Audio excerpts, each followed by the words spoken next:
Disconnect. Come on.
It's a YouTube.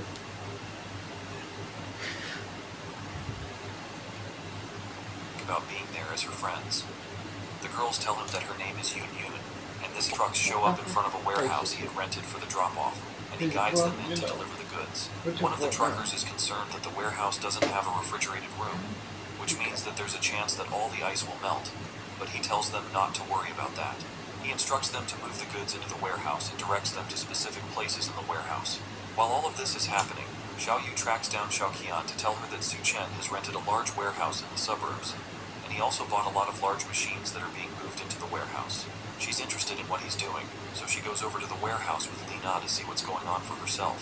The first thing they see as soon as they get there is the massive banquet from the Green City Hotel being delivered and set up. There was even a red carpet laid out, and the whole setup looked like an after-party for a wedding. Li Na is convinced that Su Chen would propose, and then guests will come in from all directions to see the wedding. Xiao Qian is still proud enough to say that even if he proposes, then she might not accept it. Then she asks Li Na to accompany her to see just how sincere Su Chen will be towards her. They head over, and Xiao Qian asks him why exactly he's buying so many things, and what he wants to do with so many supplies. He doesn't answer them. Then he tells her to help move the boxes into the warehouse. If she helps, then he will tell her everything she needs. Managed could become a rich lady as well if she played her cards right. All the while, Su Chen just laughed at the free labor he was getting from these two. There were so many supplies to move around, and even though the hotel had sent some people to help, it would still take a long time to get everything into the warehouse. They spend the whole day moving things, and by evening, they are done. With all the work done, Xiao Qian is exhausted and he pays for Darji blows behind, but not before warning Su Chen that he's finished. Su Chen is not even slightly worried about the empty threats. In the apocalypse, the only people that will regret anything are them once the apocalypse starts. With the two nuisances gone, he locks himself in the warehouse and looks at the mountain of resources that he has managed to gather. Now all he has to do is wait for the apocalypse to descend. He opens up his infinite storage and stows them away for later. Now, with all of that done, he goes back to the Green City Hotel to enjoy another relaxing meal while waiting for civilization to collapse. As he's relaxing in the hotel lobby with a nice meal, a loud group of people walk in, and they're all people that he recognizes. Dahai tells Xiao Qian that all she has to do is follow Xiao Yu to find the good life that she has been looking for. In Chengdu, his words still carry a lot of weight, and he will be able to take care of her. The younger man takes the opportunity to tell her that he will make sure to make up for the bad treatment that Su Chen gave her. He tells her that she should have dumped the abuser a long time ago to be with him. Xiao Qian falls for all of it immediately and allows him to hold her while they walk into the hotel. Then Xiao Yu assures her that his older brother will do everything he can to make sure that they take revenge on Su Chen for her. To her, Xiao Yu isn't that bad, and his big brother is quite wealthy as well. His benefactor is the same person that Su Chen isn't worried by the noisy guests and calmly wipes his mouth after his meal. Dahai leans down and threatens Su Chen with his pending recognition. Dahai agrees to talk it out if our protagonist kneels down and apologizes. That doesn't sit right with Dahai, and the bigger man slams a large hand on the table. He had been giving our protag basic respect since, but today, he's definitely finished. Nothing he does today will be able to save him from what's about to happen. That's what he thinks, at least until some newcomers walk into the hotel restaurant and the man in front demands to know what's going on. Both Dahai and Su Chen recognize this scary-looking man. His name is Gao Qiang, and in Su Chen's last life, he was known as the Skull Crusher. He and Hell's Chef were a major force in the post-apocalyptic world of Chengdu, and he even heard that after the apocalypse, the Green City Hotel became the first place of the mutations. In fact, it's very likely that Gao Qiang's skull-crushing abilities grew in him because he was in the hotel when the mutation started. For now, though, Gao Qiang is just a well-known entrepreneur in Chengdu, with a wide network of people in the underground and many people under his command. The man notices that Su Chen has an interesting glare, now that the chaos has settled down in the chef basement, and they barely managed to survive the extreme heat of the apocalypse. He never expected that at this time he'd ditch her, and she would end up following him around. Either way, it's a good opportunity to settle old scores with her and get his revenge. He watches Xiao Qian and the others play outside in the pool, and they don't seem to notice him. two men stand outside in their swimsuits and wait for the ladies to join them.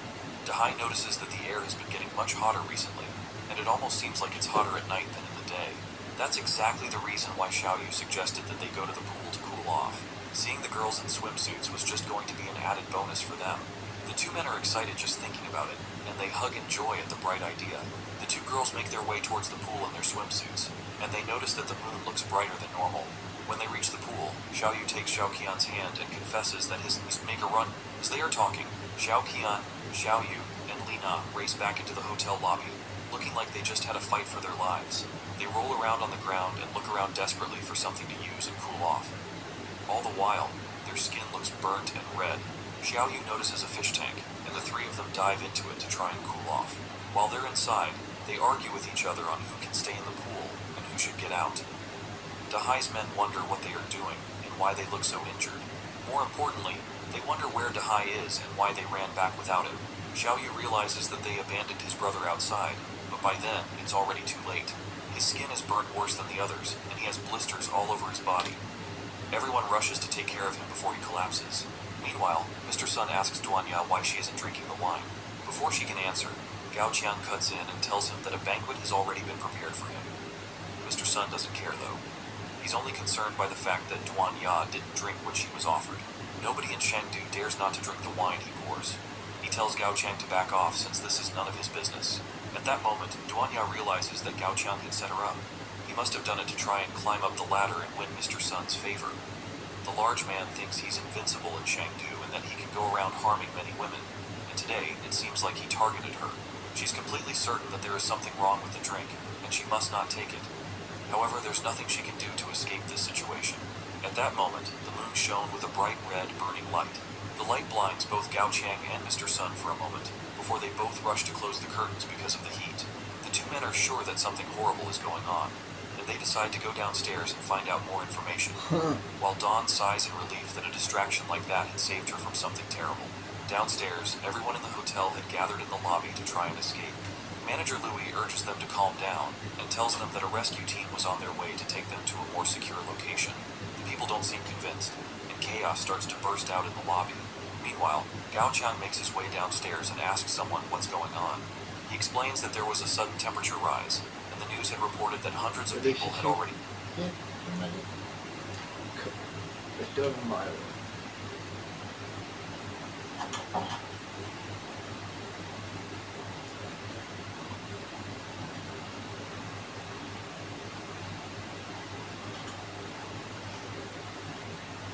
Here we are.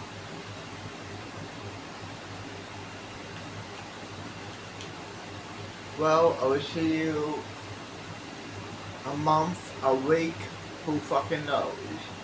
But I will see you then. Talking to cat for a second. After these 7 videos, I'm gonna upload my craft forward the show. And I'm gonna release, no, he's not gonna be magical for now. He's gonna be human, and I'm gonna release that gun mod, you know. Not that 3D gun mod, of course, but that other gun mod, what adds NPCs to it and zombies to it. That gun mod. So yeah, for now, he's gonna be a human. Maybe, yeah, in season 3 or 4, he transforms into a magical being, if I remember. If not, he's gonna be a normal human for that show. So yeah. I'll see you when I got the map ready and when I upload the videos and when I'm about to go on character. When I find a map for that character series. You know what I mean. So, see you then.